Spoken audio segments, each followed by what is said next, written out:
and it's been the ruin of many a poor girl. And God, I know I'm one. My mother, she was a tailor.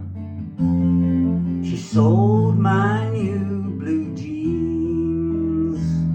My sweetheart was a gambler down in New Orleans. Now the only thing that a gambler needs is a suitcase and a trunk.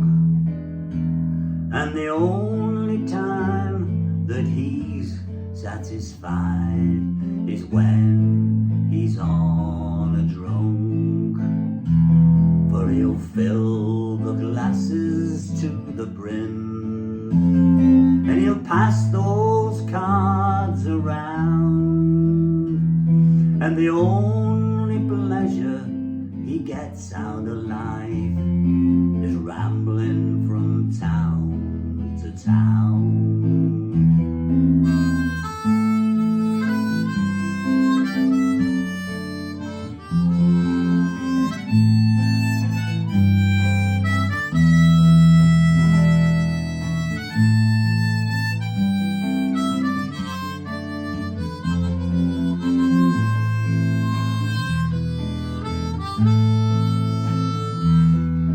Oh mother, tell my baby sister not to do what I have done, not to spend her days in sin and misery in the house of the rising sun.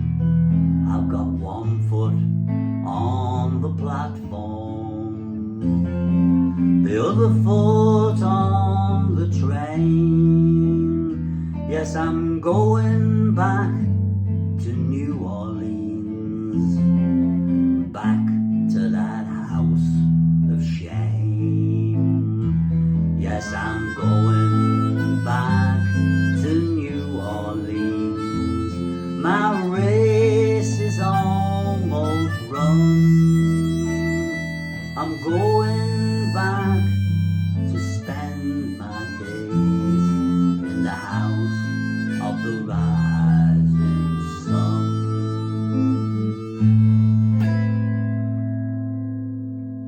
House of the Rising Sun. That's a very unusual song.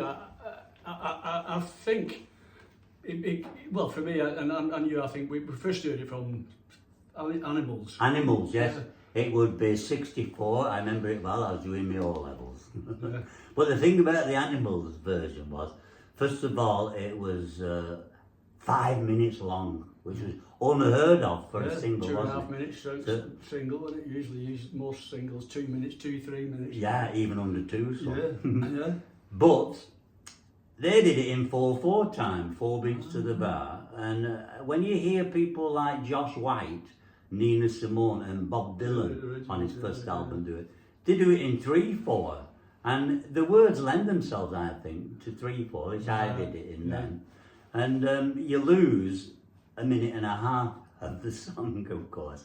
But it's just a unique song, and it mentions, of course, New Orleans, which is like the home of the capital of the blues.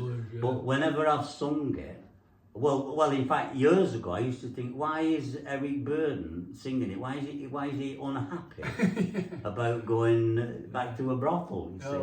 But of course, it's from the girl's point of view, which is how I sing.